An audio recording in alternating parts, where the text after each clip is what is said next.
Yes, shalom, shalom, shalom. Tumsifu Yesu Kristo. Bwana Yesu asifiwe sana.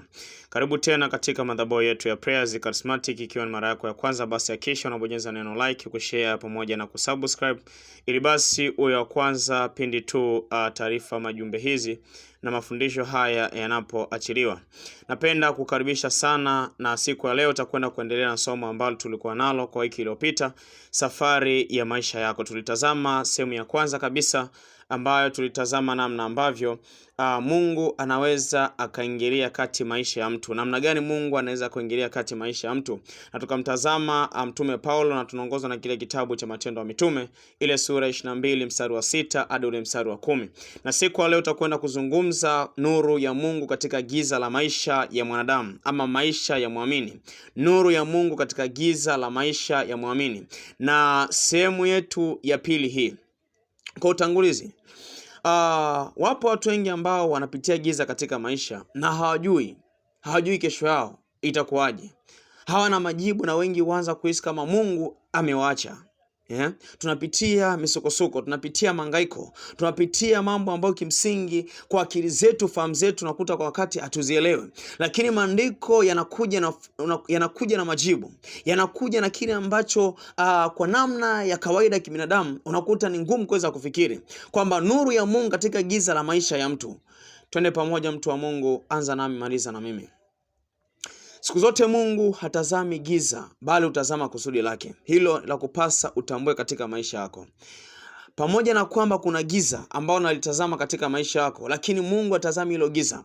Maandiko yanasema kwamba wakati anaelekea katika nchi ya Dameski, ghafla nuru kuu ilitoka mbinguni ikamulika pande zote.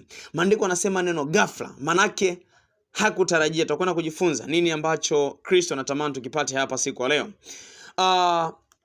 Mungu siku zote hatazami hilo ambalo unalipitia, hatazami giza ambalo lipo mbele yako, hatazami mahangaiko ambayo lipo mbele yako, hatazami hayo ambayo mtu wa Mungu unatazama, bali analitazama zaidi kusudi ambalo ameliachilia katika maisha yako. Mafunzo ya kiroho ambayo unapata hapa nini? Kwamba giza si mwisho wa safari yako. Watu wengi wanapopita katika magonjwa, wanapopita katika changamoto, wanapopita katika hali mbaya ya kiuchumi, hali mbaya labda ya kifedha, hali mbaya labda ya kiroho, watu wengi ni rahisi sana kuweza kukata tamaa. Wengi sana ukata tamaa, lakini kumbe watambui si mwisho wa maisha yako, si mwisho wa safari yako. Bwana Yesu asifiwe sana. Bwana Yesu asifiwe sana, taifa la Mungu. Kwa hiyo kumbe Mungu anaweza akaingilia maisha ya mtu, na Mungu kawaida huwa hajikuletei taarifa. Anapotaka kubadili maisha yako, anapotaka kukutoa katika hilo giza, huwa hajikupa taarifa. Mungu huleta nuru ghafla. Maana kwanza ghafla nuru ikamtokea, manake hakukuwa na maonyo ambayo Paulo aliyapata, lakini kumbe Mungu kwa sababu ambeba kusudi la Paulo kwa ajili ya mataifa na mataifa, akamtokea ghafla. Ndivyo ambavyo maisha yako, mtu wa Mungu. Kuna wakati fulani mtu wa Mungu umekata tamaa, unapita kwenye mapito labda ya kifedha, kiuchumi, na akaja mtu fulani akaja kukwambia kwamba ndugu yangu, shika hii fedha, fanyia 1 2 3, na baada tu ya ile kupokea ile fedha, ndipo hapo historia ya maisha yako kabadilika. Kama ni wewe, basi ni Mungu alikuja kwa ghafla. Nuru ya Mungu ina tabia kuja kwa ghafla, hahitaji kupatia taarifa. Lakini pia funzo lingine ambalo mtu wa Mungu anapata ni kwamba nuru ya Mungu badilisha maisha. Nuru ya Mungu, watu wa Mungu, badilisha maisha, sio tu kuangaza. Giza linaweza kuwa ni mlango wa mabadiliko yako. Tumsifu Yesu Kristo. Bwana Yesu asifiwe sana, watu wa Mungu, kwamba nuru ya Mungu hubadilisha maisha ya watu. Maandiko yanasema kile kitabu cha Zaburi ya kwamba neno la Mungu ni taa ya miguu, lakini pia ni mwanga wa njia zetu.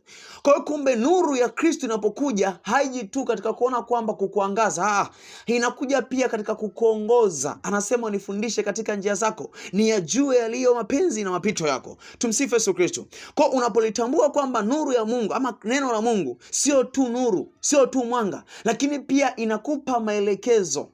Itake sana nuru ya Kristo, itake sana nuru, mtu wa Mungu, utaona matunda katika maisha yako.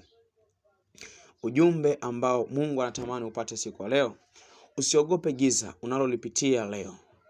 Usiogope giza unalolipitia leo. Anasema kwamba nayo giza halikuishinda ile nuru, nayo nuru ya angaza gizani.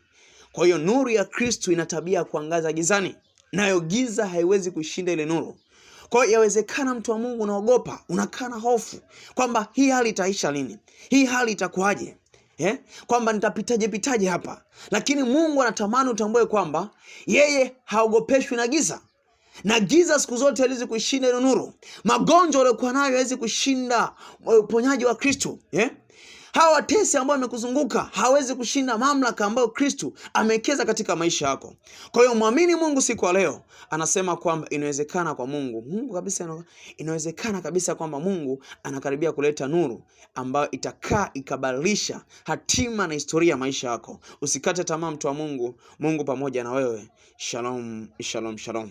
Basi kama ni mara yako ya kwanza kabisa mtu wa Mungu, hakikisha una like, kushare na kusubscribe, kwa sababu kila siku tumekuwa tukiachilia masomo tofauti, na tulianza na nini maana ya roho ya uaguzi na kwa namna gani basi roho ya uaguzi inavyotesa kanisa.